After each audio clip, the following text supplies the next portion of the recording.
ও বাবা, বাবা, বাবা, ও ভিতরটা যদি দেখাইতাম ভাইরা দেখাইতাম বলে আমার ভূতের আগুন কীভাবে আমার অন্তরে দিয়ে দিছে। ও বাবা, বাবু, আমি দিন হইলে ভাত খাই না, রাত হইলে ঘুমাই না, খালি বাবারে ডাকসারি।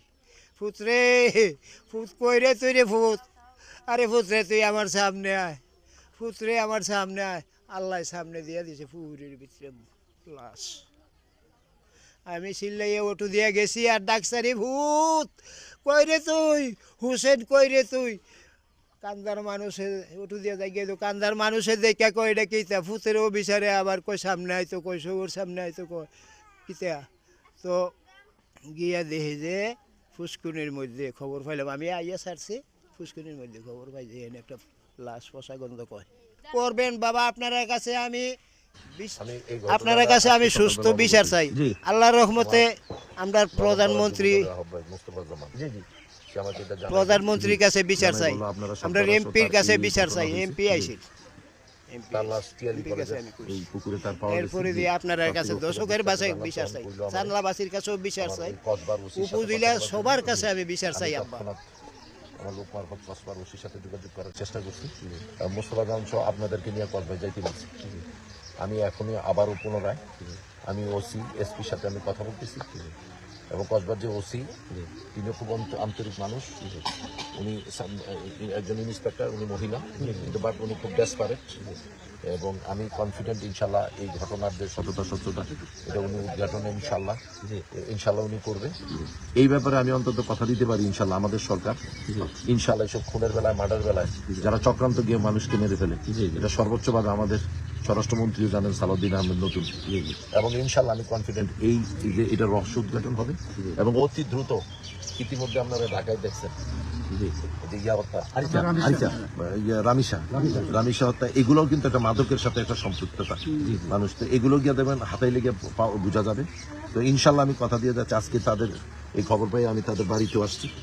তার একটা ছেলে একটা মেয়ে, দুইটা ছেলে দুইটা মেয়ে, এই যে অবস্থা, আমি কথা দিয়ে যাচ্ছি ইনশাল্লাহ তার এই ব্যাপারে যা করার দরকার, এই মৃত্যুর রহস্য উদ্ঘাটন থেকে শুরু করে তাদেরকে আইনের আওতায় আইন শাস্তিমূলক ব্যবস্থা করার দায়িত্ব আমাদের, আর এই পরিবার যারা যেটা আছে তাদের দায়িত্ব আমাদের এটা। এবং আমি মোস্তফারে বলবো, আমাদের সভাপতি লিটন সরকার সাহেব আছে, বাদল ভুইয়া আছে, তাদের সাথে আলোচনা করে তাদেরকে কিভাবে একটা পুনর্বাসন করা যায়, যে গেছে গা তো গেছে গা, কিন্তু তাদেরকে তো একটা যেভাবে একটা ব্যবস্থা করতে। আমি তো যেহেতু আজকে আমি হুট করে এনে আসছি, আমি এখন আপাতত আপনার কাছে তাদের জন্য চলার জন্য 10,000 টাকা দিয়ে যাচ্ছি, এবং আমি সামনে ইনশাল্লাহ তাদের জন্য একটা ভালো একটা টাকা দিব, ব্যক্তিগতভাবেও সরকারি এবং বিভিন্ন সাহেবের সাথে কথা বলে, যাতে ইনশাল্লাহ ওই পরিবারটা আপাতত চলতে পারে। এখন আমি আপাতত 10,000 টাকা আমি আপনার কাছে দিয়ে গেলাম।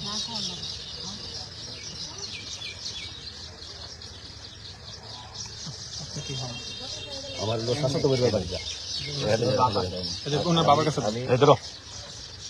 আমি 10,000 টাকা দিয়ে গেলাম, আর তার ঘরের আমি ব্যবস্থা করতেছি। এই পরিবারের লেগে আপনারা কেউ টেনশন করতে পারি দেন, আলহামদুলিল্লাহ আমাদের দোয়া করুন, আমার সরকারের লেগে তারেক রহমানের লেগে দোয়া করুন, তোমরা তোমার আব্বার বিচার হইব। আর আমার বোনরা এখানে যারা একটু রাখেন, এই তোমরা পুরুষরা সব আমার বোনরা এদিকে আছেন, আমার এই মহিলা বোনরা আছেন,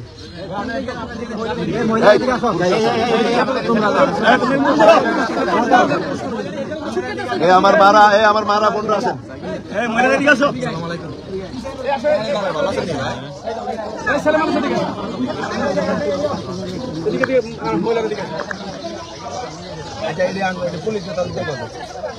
আমার এখানে বোনরা যারা আছেন, আপনারা আমার নির্বাচন, আপনারা আমার জন্য অনেক কষ্ট করছেন, আমি ঋণী আপনাদেরকে পাহারা দাও, আপনার পাশে থাকা, সুখে দুঃখে বিপদে আপদে আপনাদের পাশে থাকে, এটাও আমার নৈতিক দায়িত্ব। আপনারা যে কোনো ব্যাপারে আমাকে ডাকবেন, আমার ইনশাল্লাহ 100% সহযোগিতা পাবেন। এই ঘটনা যে পরিবার